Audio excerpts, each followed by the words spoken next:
আসসালামু আলাইকুম রহমতুল্লাহি ওয়া বারাকাতুহু। আলহামদুলিল্লাহ।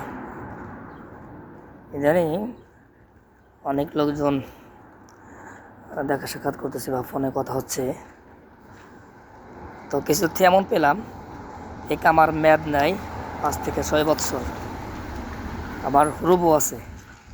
এমন কিছু লোক পাইছি এক্সপায়ার 5 থেকে 6 বছর, তারা মাশাআল্লাহ অনেক ভালো কাজ করতেছে, টাকা কামাইতেছে ভালো।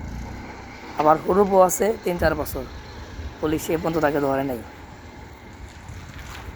আবার এমন লোক শুনলাম এক আমার মেয়াদ আছে 8 মাস 6 মাস, কিন্তু পুলিশ তাকে ধরে দেশে পাঠাই দিছে। আসলে সব সর্বোপরি কথা হচ্ছে রিজিক ভাই, রিজিক। যার রিজিক যে কদিন আছে সে ওই কদিনই থাকতে পারবে। সৌদি আরব এটা কি বলবো,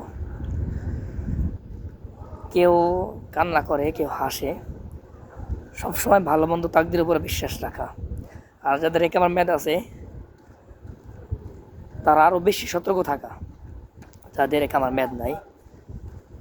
তো আরেকটা কথা বলে রাখি, আমার মেয়াদ না থাকলে কিন্তু পুলিশের দৌড়ে কিন্তু কেউ দেশে পাঠিয়ে দেওয়ার কোনো আইন সৌদি আরবে নাই। তাদের এক্সপায়ার 1 বছর 2 বছরের কোনো সমস্যা নাই। কোনো অনৈতিক কাজ না করলে তাকে ধরে দেশে পাঠানোর জেলে দেওয়ার কোনো আইন সৌদি আরবে নেই। এটা স্পষ্ট জেনে রাখবেন।